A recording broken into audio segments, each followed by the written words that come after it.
नमस्कार, बहुत स्वागत है आपका। मैं हूं आपके साथ सुमित शर्मा। बात करेंगे विधानसभा के मानसून सत्र के आखिरी दिन की, जहां पर विश्वास प्रस्ताव पर चर्चा अभी भी जारी है।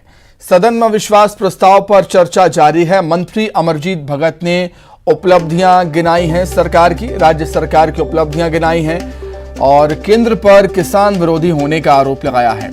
छत्तीसगढ़ के विकास मॉडल की तारीफ हो रही है। उनका ये कहना है, संसद की कमेटी ने बघेल मॉडल की तारीफ की है। रविंद्र चौबे ऐसा कहते हैं। वहीं अविश्वास प्रस्ताव पर अजय चंद्राकर बोले हैं, छत्तीसगढ़ में माफिया राज हावी हो गया है, अपराध का गढ़ बन गया है छत्तीसगढ़।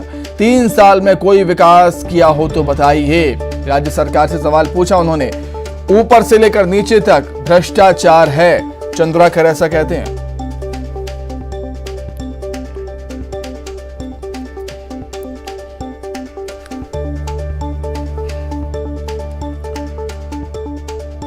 तो सत्र की शुरुआत हंगामेदार हुई थी और अंत भी हंगामेदार होता हुआ नजर आता है।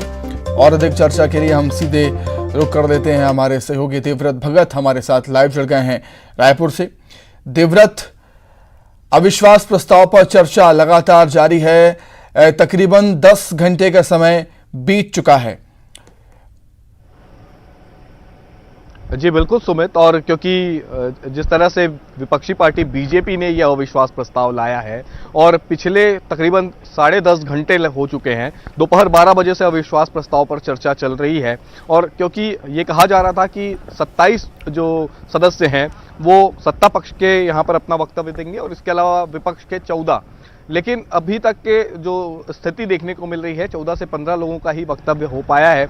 और ऐसे में स्थिति हालात ये भी बन रहे हैं कि पूरी रात बीत जाए। लेकिन अभी आसंदी ने एक व्यवस्था दी है जिसके अंतर्गत ये कहा जा रहा है कि केवल मुख्यमंत्री और नेता प्रतिपक्ष ही पढ़ेंगे, अपना वक्तव्य देंगे। हालांकि ये भी कहा जा रहा है कि जो बाकी बीजेपी के सदस्य हैं, 4 सदस्यों को 5-5 मिनट के लिए मौका दिया गया है। हालांकि आरोप और प्रत्यारोप लगातार चल रहा है और एक तरह से जो तीखी बहस देखने को मिल रही है। सत्र की शुरुआत में भी ये देखा हमने कि सत्र हंगामेदार था। लगातार जो विपक्ष की तरफ से सत्ता पक्ष को घेरा जा रहा था, लेकिन अभी आज की जो स्थिति देखने को मिली, सत्ता पक्ष की भी तरफ से माकूल जवाब मिला है। क्योंकि जिस तरह की स्थिति देखने को मिली है, विपक्ष के नेता अजय चंद्राकर, शिवरतन शर्मा, इन्होंने एक के बाद एक सरकार पर कई तरह के आरोप लगाए, चाहे वो भ्रष्टाचार के आरोप हो, अनियमितता के आरोप हो, कई मामलों में गड़बड़ी के आरोप हो। और उसी तरह के जो जवाब है वो मंत्रियों से मिले हैं। हालांकि मंत्रियों का ये भी कहना है कि इस तरह के मामले पहले भी सदन में आए हैं और मंत्रियों ने उत्तर दिए हैं। देवव्रत, आखिरी दिन है सत्र का और आखिरी दिन सभी एक दूसरे पर आरोप लगाने के लिए आतुर हैं, सभी बोलने के लिए आतुर हैं। ऐसी कुछ जानकारी कि कब तक कार्रवाई चलेगी सदन की? जी देखिए, सदन जो चलता है ये जनता के मुद्दों को लेकर के ये पूरा सदन होता है, जिसमें जनता के ही काम को लेकर के माननीय यहाँ पर आते हैं और चर्चा करते हैं। और ऐसे में जब इतनी बड़ी चर्चा चल रही है, इतना कुछ चल रहा है, तो उसकी सार्थकता भी निकलनी चाहिए। हालांकि अब क्योंकि अविश्वास प्रस्ताव सरकार के खिलाफ लाया गया है और बीजेपी ये बखूबी जानती है कि केवल 14 विधायक में भी किसी भी तरह से सरकार को डिगा पाना मुश्किल है। लेकिन एक तरह से सांकेतिक तौर पर या ये कहें कि जनता को मैसेज देने के लिए यह अविश्वास प्रस्ताव लाया गया है। तो ऐसे में मतदान की स्थिति बनेगी ऐसा तो नहीं लगता है, लेकिन इतना जरूर है कि जो सदन के भीतर ही ये बातें आ सकती है कि अविश्वास प्रस्ताव का क्या कुछ हश्र होगा। हालांकि ये भी कहा जा रहा है कि अभी 5-5 मिनट का जो वक्त है वो वक्ताओं को दिया गया है। इसके बाद नेता प्रतिपक्ष और मुख्यमंत्री का वक्तव्य होगा और फिर विधानसभा अध्यक्ष ये फैसला लेंगे कि इस अविश्वास प्रस्ताव को लेकर के मतदान होना है या नहीं होना है। तो फिलहाल की स्थिति यह है कि लगातार चर्चाओं का दौर जारी है, आरोप प्रत्यारोप लगातार लग रहे हैं। लेकिन अब ये उम्मीद भी होनी चाहिए कि इन आरोप प्रत्यारोप के बाद कोई सार्थक चर्चा भी या इन आरोप प्रत्यारोप के बाद कोई सार्थक चीजें इसमें से निकल करके आए। बिल्कुल ठीक बात कही आपने कि कुछ सार्थक चीजें निकलनी बेहद जरूरी। बहुत धन्यवाद देवव्रत आपका जुड़ने के लिए। आगे बढ़ेंगे रायपुर से खबर।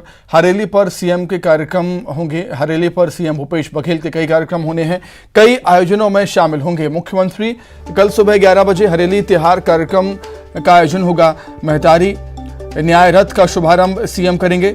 सीएम आवास पर हरेली तिहार कृषि सम्मेलन का आयोजन है।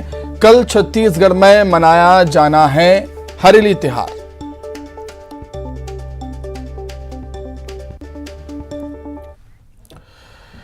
रायगढ़ से खबर है, करंट लगने से एक युवक की मौत हुई है। एक युवक गंभीर रूप से घायल हो गया। घायल युवक को जिला अस्पताल में एडमिट किया गया है। बोरवेल के लिए बिछाए तार की चपेट में खेत में काम करने के दौरान ये दोनों युवक आ गए थे। खरसिया के घघरा गांव में ये हादसा हुआ है।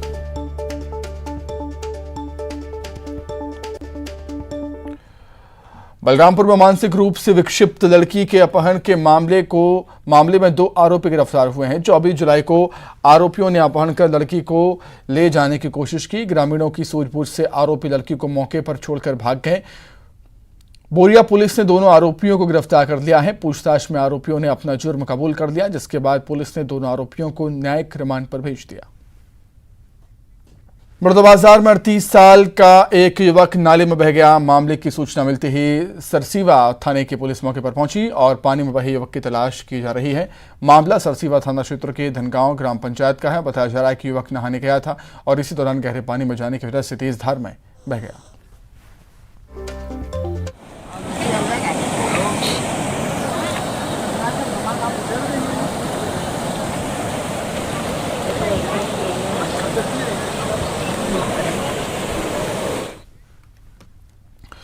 आगे बढ़ते हैं। बलौदाबाजार जिले के ग्राम पंचायत ढंढनी के स्कूल में लगभग 2 फीट पानी भर गया है। स्कूल परिसर के साथ क्लासरूम में भी 2 फीट तक पानी नजर आ रहा है, जिसके चलते बच्चों का स्कूल आना बंद हो गया है। स्कूल में जल जमाव होने के चलते स्कूल को बंद कर दिया गया। ग्राम पंचायत ढंढनी के प्राथमिक स्कूल में 100 से अधिक बच्चे पढ़ते हैं, लेकिन स्कूल में पानी भरने की वजह से पढ़ाई बंद है। ग्रामीणों के मुताबिक हर साल यही हालात होते हैं।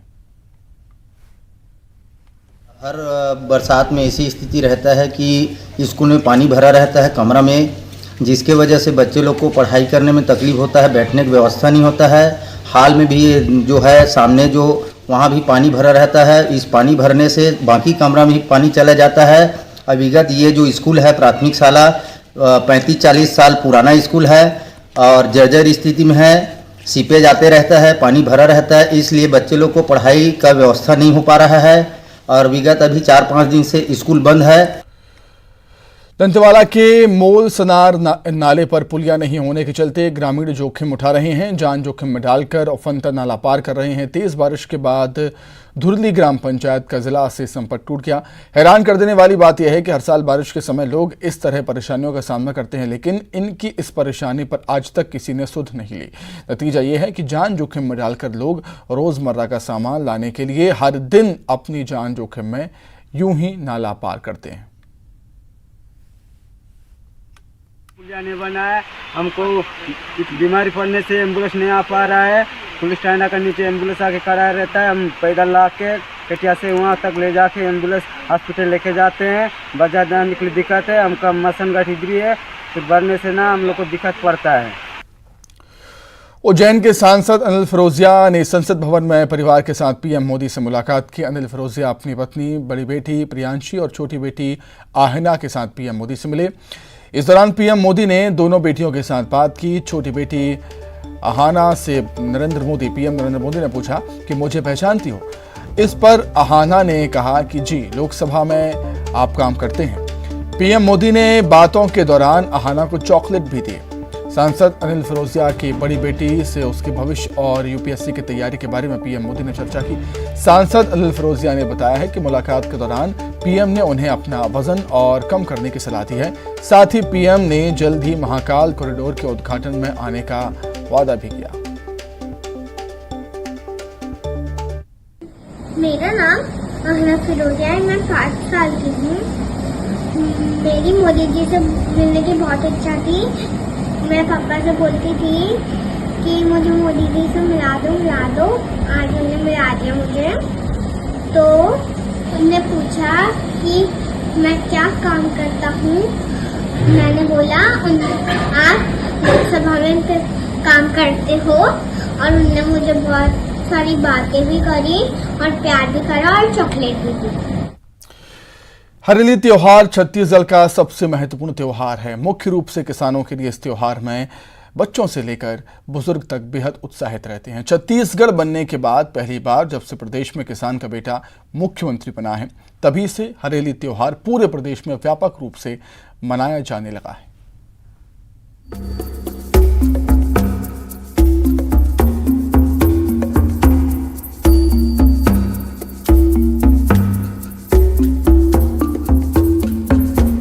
हरेली यानी हरियाली। प्रकृति में चारों ओर जब हरियाली ही हरियाली दिखती है तब इस पर्व को मनाया जाता है। हरेली यानी खेती किसानी का पर्व। खेतों में लहलहाती फसल को देखकर जब किसान का चेहरा खिल उठता है तब इस त्योहार का महत्व और बढ़ जाता है। प्रदेश का हर किसान हरेली त्योहार का इंतजार करता है। हरेली के साथ ही प्रदेश में शुरू हो जाता है त्योहारों का सिलसिला। हरेली के दिन किसान कृषि यंत्रों, नागर, गैती, कुदाल, फावड़ा समेत किसानी के काम आने वाले सभी तरह के औजारों की साफ सफाई कर उनकी पूजा करते हैं। महिलाएं तरह तरह के व्यंजन बनाती हैं। प्रकार से हम कह सकते हैं कि सबसे प्रमुख त्योहार है और विशेष करके इसमें जो एक तरफ तो हम देखते हैं कि पूजा यानी आध्यात्मिकता ये सब भी हमको दिखाई देती है। दूसरे तरफ किसानों के जो अपने खेती के कामों में उपयोग किए जाने वाली जो वस्तुएं उनकी पूजा का भी उल्लेख मिलता है। और ख़ास करके हरेली वैसे तो छत्तीसगढ़ के 30 त्योहारों में हम देखते हैं कि छत्तीसगढ़ राज्य बनने के बाद में तो 22 वर्षों में एक सर्वाधिक एक प्रकार से उन्नयन लोक संस्कृति के पक्ष को देखते हुए अभी वर्तमान में हुआ है। और इतना निश्चित है कि हरेली का जो त्यौहार है ये हमें कह सकते हैं गांव वालों के लिए सबसे प्रमुख त्यौहार है। जब से प्रदेश के मुखिया भूपेश बघेल बने हैं तभी से छत्तीसगढ़ की पुरानी परंपराओं को जिंदा करने की कोशिश उन्होंने शुरू कर दी। सरकारी स्तर पर तीज त्योहारों को मनाया जाने लगा। सरकारी छुट्टियां घोषित होने लगी। त्योहार के दौरान सरकारी योजनाओं की घोषणाएं शुरू हुई। हरेली के दिन ही गोधन योजना की शुरुआत हुई थी जिसकी देश भर में चर्चा है। और अब हरेली के दिन ही सरकार गौमूत्र खरीदने की योजना की शुरुआत करने जा रही है। सरकार के प्रयास के के बजाय में वो लोग इन्हों की प्रोत्साहन जैसे एकर से जुड़े सिर्फ एक त्योहार मना लेना है शायद कई बार सार्थक नहीं हुआ। यह तो एक लोग मन ल जागरूक करे के लोग मन के ध्यान दिलाए के साधन होते। हरेली तिहार में जिस तरह से खुद मुख्यमंत्री हिस्सा लेते हैं, सीएम आवास पर भव्य कार्यक्रम का आयोजन होता है, प्रदेश के लोगों के लिए सीएम आवास खोल दिया जाता है, उससे इस त्योहार का उत्साह और बढ़ जाता है। मुख्यमंत्री भूपेश बघेल इस दिन हर वो काम करते हैं जो प्रदेश का किसान करता है, प्रदेश का युवा और बच्चे करते हैं। अब बात कोरोना की। छत्तीसगढ़ में कोरोना के 491 नए केस सामने आए हैं। पिछले 24 घंटे में एक संक्रमित की मौत भी हुई और आज 600 मरीज ठीक होकर डिस्चार्ज भी हुए। रायपुर में 89, दुर्ग में 88, राजनांदगांव में 50 केस सामने आए हैं पिछले 24 घंटे में। तो छत्तीसगढ़ में कोरोना के केसेस बढ़ने लगे हैं। 24 घंटे में छत्तीसगढ़ में 491 केस सामने आए। 24 घंटे में एक संक्रमित की मौत हुई।